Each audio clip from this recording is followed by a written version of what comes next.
Brodes Media.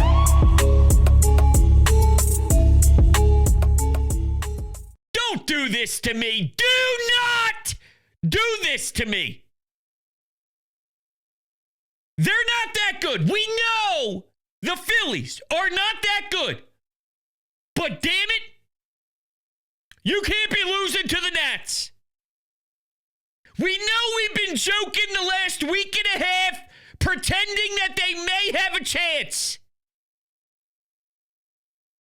But you can't lose to the Nationals. I'm sick and tired of watching Nick urinate all over himself. I'm sick and tired of watching Trey with these goofy-ass little infield singles. And then, oh, by the way, he's smacking himself in the face with his ball. Foul ball.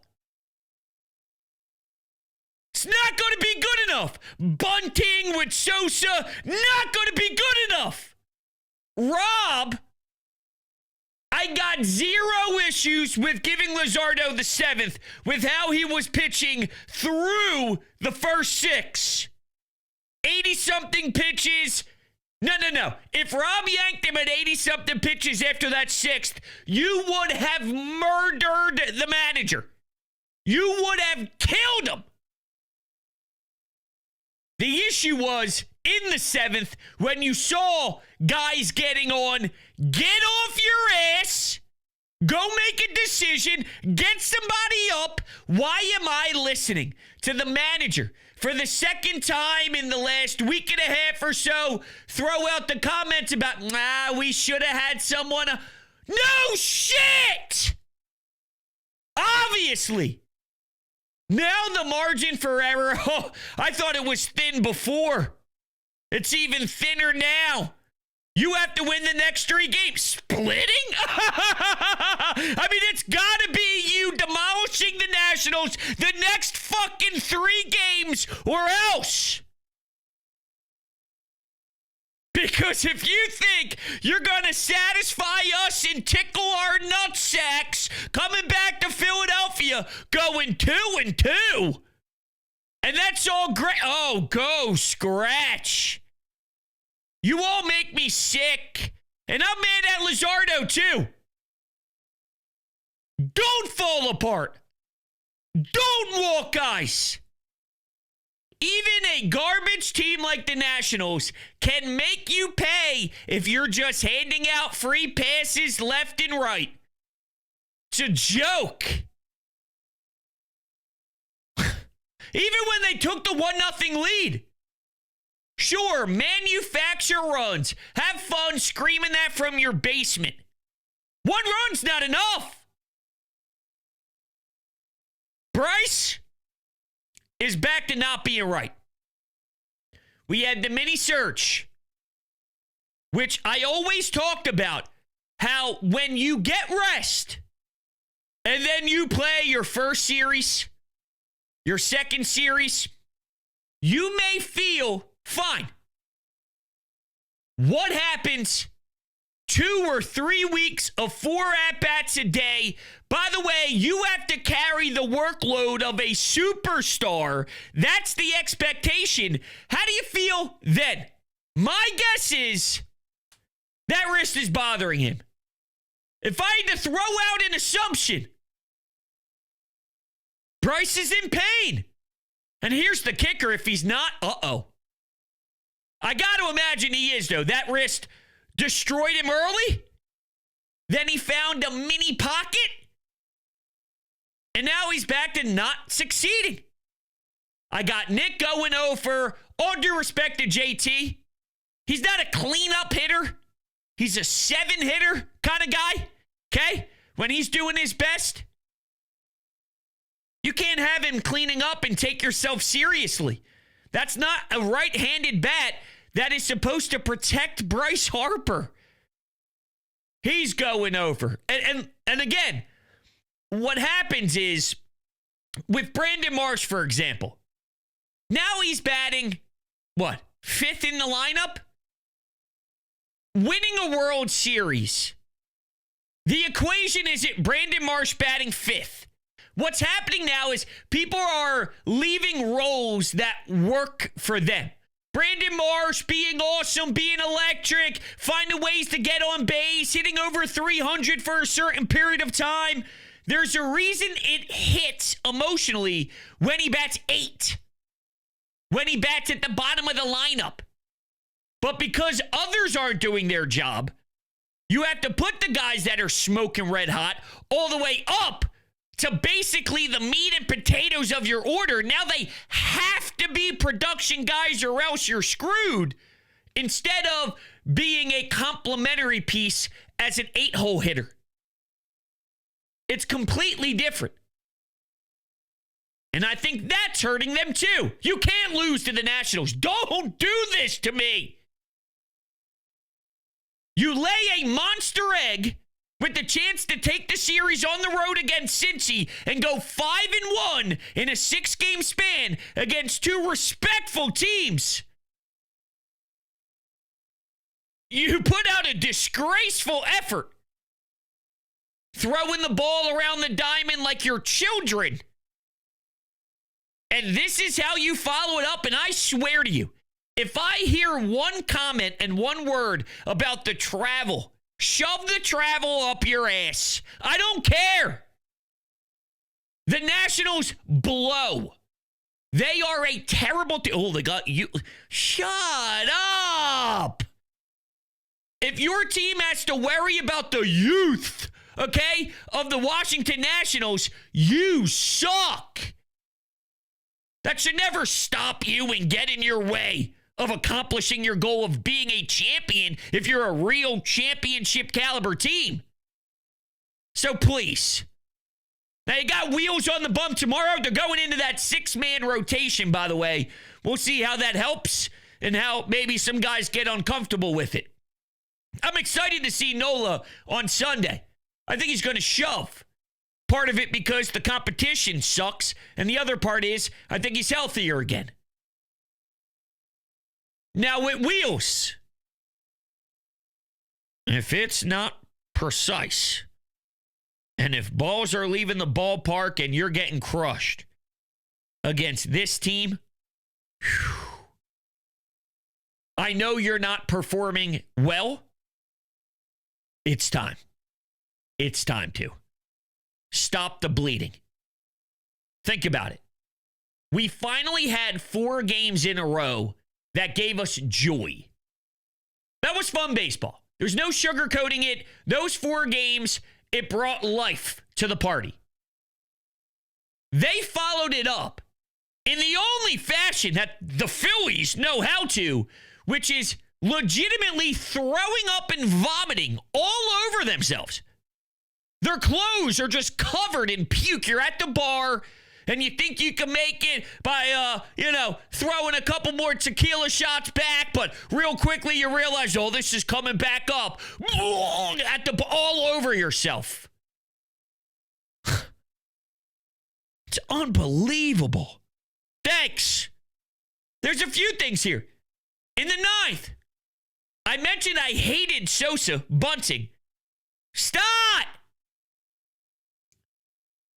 You've been very underwhelming. Let's go do something about it and help our team win? No. Can't.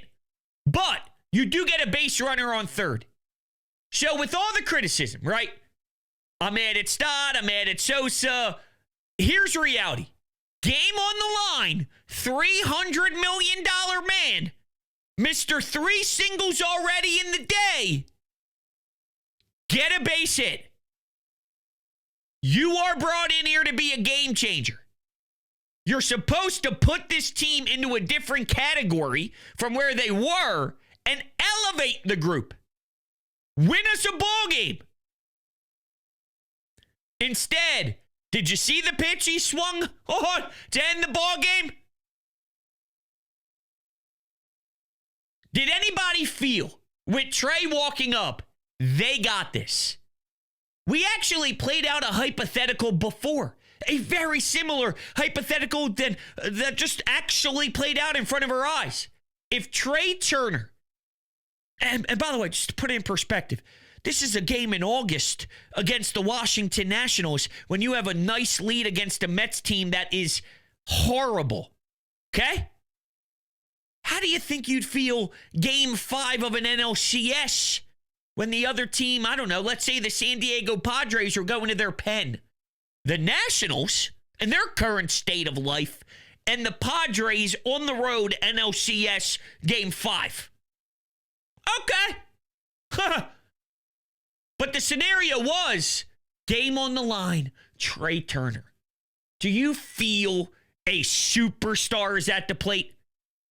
Or do you feel a nice, dinky hitter is at the plate? Unfortunately, it's a dinky hitter. And by the way, his dinky hits only have a positive feeling and a positive result and outcome if he does it at a 315 batting average pace. 280 this deep into the season. Think about where his batting average is. Now, these 3 hits today, seriously, I couldn't care less about those 3 hits today. They are so useless. They're so not important. And that's what a lot of his numbers tell me. But anyway, Trey, he was hitting 315 on another, planet. He was red hot at the dish. A day or two ago, I'm looking when I'm talking on WIP about 280 something. 280. You make me laugh. Something that makes me smile. Emilio Cigars. Do you know how many cigars I need tonight for me to chill? For me to just relax? Because this team makes me so nauseous, it's not even funny. And thank the Lord I have so many. As I now show you some of the 4-packs that I have, and these are the ones that I bring golfing with my buddies when we have a foursome at the golf course. Yeah, don't worry about it. I'll bring the cigars. There's only one cigar to smoke, and that is an Emilio cigar.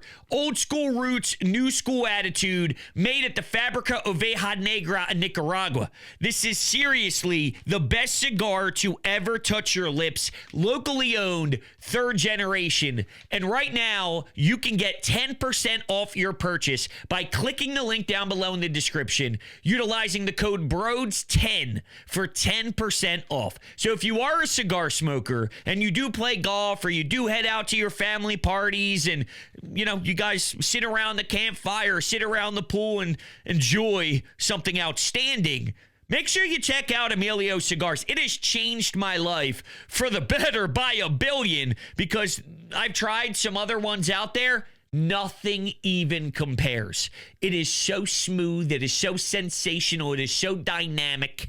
Oh my God. I need one now. Emilio Cigars. Make sure you join the family today. All right. So I'm mad at Luzardo. I do feel bad. I'm looking at some of my notes here because I still am mad at Luzardo, and I want to stress that. Don't fall apart and collapse in the 7th, please. You did good to this point, but if we want to do wonders in the playoffs, I do need more. If you're at 80-something pitches, these are high, intense games. If you can go 7 instead of 6 in the playoffs, save a particular arm for the next night, which could be a 1-run game in the 7th and the 8th. And now there's not as much wear and tear on your bullpen because instead of going 6, you completed 7. That tiny little detail could be the difference in winning 2 straight in an NLCS or being 1-1 in an NLCS. That completely can change the entire series and the trajectory of your postseason push. So I need you at 80-something pitches. Don't fall apart. And Rob, there's plenty of times where I think Rob would have handled the situation completely different if it was October and not August. Here, there's no defending Luzardo. It's not about starting the 7th. You should put him out there for the 7th. I co-signed putting him out there for the 7th. He had 80-something pitches. You'd be a moron to take up so you don't hurt his feelings. I got a few of those in my mentions. But Brodes, he's going to end up losing confidence. So you got... What are we doing? It's August. I'm tired. I'm sick of everything that already played out all year.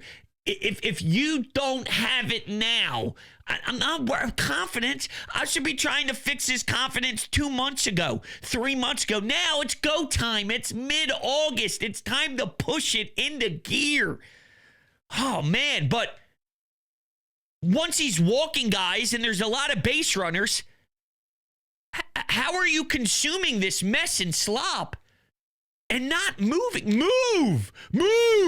It reminds me when I'm driving on one of those one-lane roads and this motherfucker going 6 miles per hour. Move. Put your damn foot on the gas and lay the thickness. Lay the wood, all right? Jesus Christ. That was me yelling at Topper. I felt bad for Kirkering, though. Kirkering was handed 3 piles of shit and said, yeah, go make me a cake. Let me know how many people are figuring out how to make a delicious cake with those 3 ingredients. 3 different piles of dog shit. Better taste good.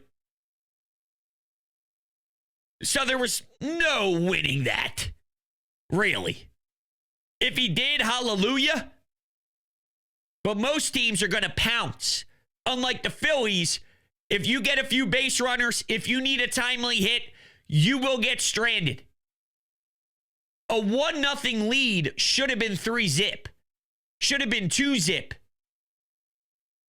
I need more contribution.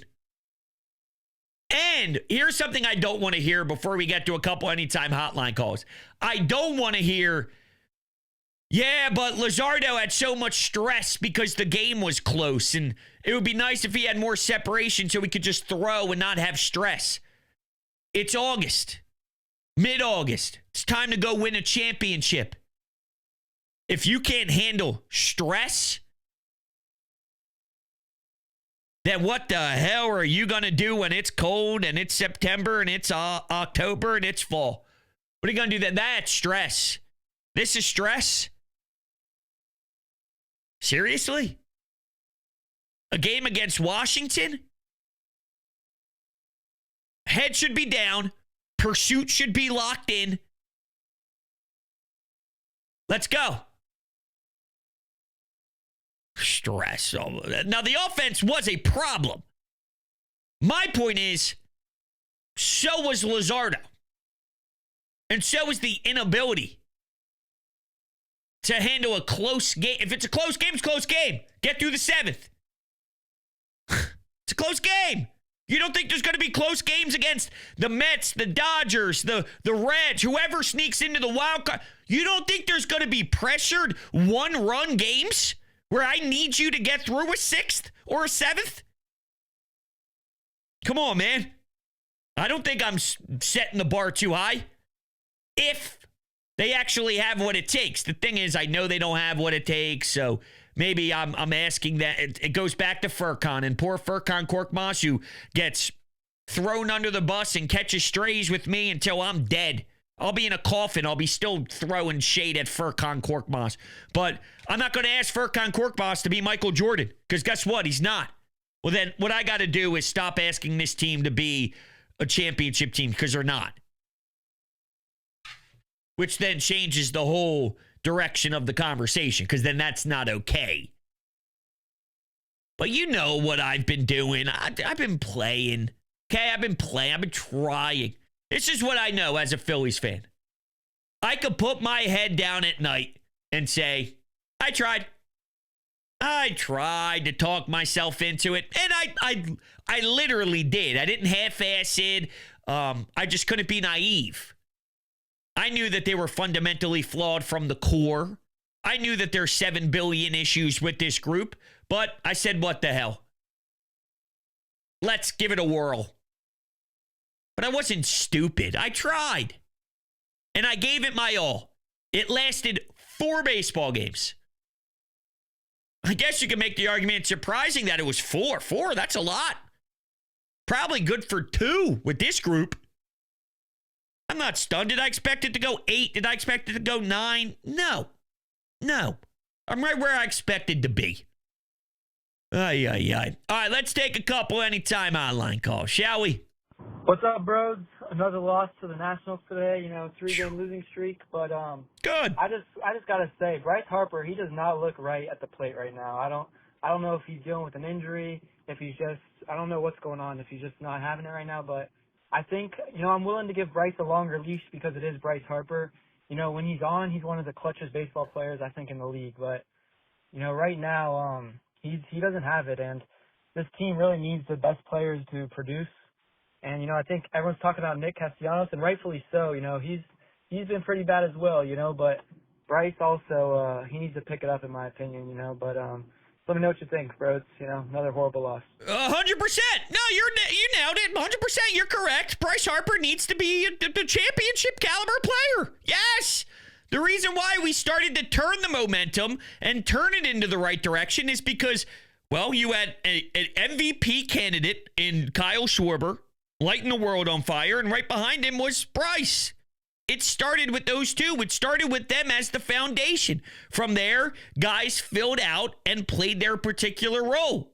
But what happens is, as I was alluding to earlier, when guys cool off and when they become a colder version of themselves and they cool down, then you're asking some of the hotter guys to play different roles to try and fill that void, and then that just throws everything out of whack, and then you become this team, a team with no real structure and no real backbone, if that makes sense. So Bryce is never above criticism. I know it's a very uncomfortable thing to call him out or to be disappointed in him, even though he would openly admit he's not happy with himself either. He'd be the first to admit it. We got to keep it real. We got to keep it 100. Bryce Harper has not been good. It's not been good enough. And there's something clearly limiting him, or it's Father Time already catching up. And I'm just really putting it into the universe here that it's something with the wrist, because that's the better of the two. Nick. This is what bothers me about the Nick thing outside of and on top of just the fact that he's been sucking. Around the city, we're trying to figure out what to do. Does he deserve to be an everyday player? Well, no, clearly. He's terrible. But are we going to sit here for the next 2 months and scream that Max Kepler, the guy that we all said should have been DFA'd 3 months ago, now deserves to play more? Do you see what I'm saying here? At that point, I don't know. What are we doing here? We're debating if Kepler or Nick should be in right field every day based off of who's pitching. And we should set up a platoon. So now we're begging for the guy that should have been DFA'd months ago to play more. Goes back to Dave. Now, Justin Crawford, I don't think he's changing who you are. Maybe they should have judged this better and had him come up earlier in the season. So over the last few months, there were plenty of at-bats for him, and he could see starting pitching. He could see relief pitching. He could see the major league level and see if he could figure it out. But there's a reason why. I thought there were two reasons why. It was either he was getting traded, which they did not trade him. But if he's already kicking ass in AAA and there's already intrigue, then there's no reason to cut. The intrigue's there. Go make a splash. Go make a trade. But I don't think other organizations, and I don't think the league values him the way the Phillies do, or the perception of what the Phillies believe in him, because the other alternative is just they don't believe that he can drive the baseball. And because he has such a heavy ground ball rate, that it's not efficient enough. And Nick accidentally walking into a home run, or Kepler accidentally walking into a home run, is more important and more valuable than a Justin Crawford at this particular time in his career. So take that for what it is. What else is there? You got Marsh. You got Bader. You could put Schwarbs, if you want to get real weird. Put Schwarbs in left field. Marsh in right field, Bader in center, and then Nick can DH. Would that make anybody feel differently? Listen, I am pulling the most random crap out of my asshole. It's just the truth. That's where we're at. Let's go back to the phones. This sucks. I mean, this sucks. you lost this game because for so many reasons. One reason why you lost this game is Trea Turner. He's not performing. And I'm going to let the cat out of the bag on this one. I don't care how much shit I get for it. He can't lead off.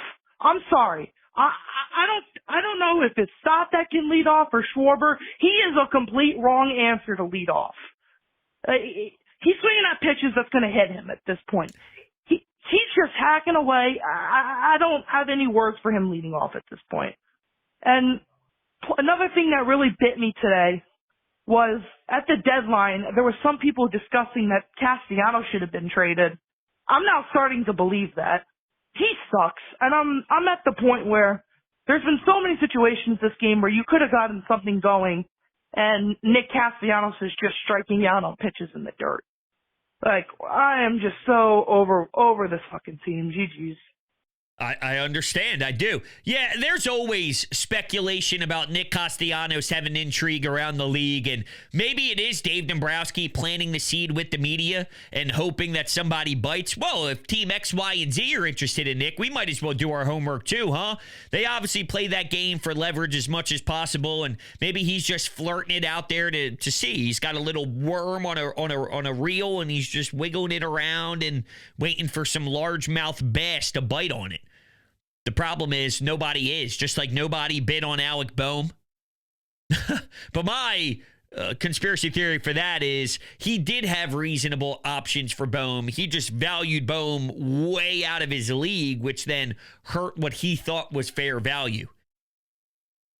That's what I think is happening with the Boehm stuff, at least last offseason. With Nick, I don't know. It's one of those things, though, where I could see prior to this stretch, a team from a distance liking what Nick Castellanos could be in theory. When you watch someone play every day, you see the flaws differently than if you just see what Nick Castellanos is on the back of his baseball card over the last 3 years. So other teams see Nick Castellanos and sees what he's done in his career. You know what's crazy, though? Nick has 15 homers off the top of my head. Trea Turner, who can't hit for power at all, right? He can't hit a lick with power. He's got about 12. So one guy is paid super heavily to be a right-handed power bat and is failing so much so that Brandon Marsh can bat in front of him now, and JT is batting cleanup, and okay, it's that detrimental to your team that he's got to be that low in the order. But Trea Turner, who can't hit a lick, is sniffing your rear end in home runs. Now, Trey leading off. That's just what it's going to be. Trey leading off doesn't bother me. Trey bothers me. And I think Trey bothers you, too. That's my read on it. This team isn't where they are because Trea Turner bats leadoff. But part of why they're here and the DNA is fraudulent and just not the style of baseball we like, well, him being here has definitely something to do with that. It's not that hard to align those details. So, yeah, there's a problem there. I think we're just bothered by Trey's presence, and rightfully so. All right, listen, something I'm not annoyed with at all is Green Lawn Fertilizing, because they are the best in the business, based in the Philadelphia area and best in market, experts in New Jersey, Pennsylvania, Delaware, and extremely knowledgeable, so much so that they've created their own custom blend that will have your lawn recovering, and I needed it big time because I was not paying attention to my lawn at all. And then I realized I got to do something. All right, I'm a grown man. I have children. I got a family. I need my lawn to look gorgeous. That is a staple of being a man of the house and a staple of a homeowner. And I was just a fool. I wasn't paying attention. But I went to the experts who educated me and showed me the treatments that I had to do to get it booming and blooming again. So they sat down with me and they said, this is step one. This is treatment one. It's going to take this long, and then we can start treatment two, which then does this. And treatment three and treatment four. And now my aeration process is going to start this fall.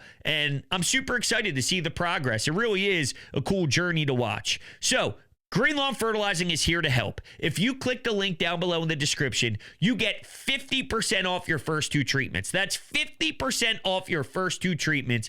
Do not be a fool and join the Green Lawn Fertilizing family today. Let's take another call here, shall we? Let's go to Zach in Baltimore. They did it to us again, man. They made us believe. They had a cute little stretch of baseball, and now it's all turned to shit. This is who they are. It's not who they always are, but this is their worst form, and it is disgustingly ugly. I don't think Nick Castellanos is a professional baseball player right now. Might not even be a AAA or AA player right now. He's absolutely atrocious. Rob Thompson has no urgency to get Jesus Luzardo out of the game. What's new? This team continues to fail. They had 2 runs and 10 hits. It makes me throw up. I'm absolutely disgusted. And being a Phillies fan is incredibly painful. So, go Birds. Go Birds is right. My last thought here, and we could probably let this marinate and chew on it a different time. But how well is Nick Castellanos taking this? The fact that there are even debates of not playing him. How do you think he's handling that? Knowing who Nick Castellanos is, knowing his personality, knowing that he once got mad for a defensive replacement to help his team win a baseball game. How do you think he's taking this?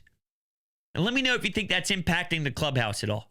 No matter how professional you think Schwarbs and Bryce and Wheels and those guys are, it takes one stanky egg.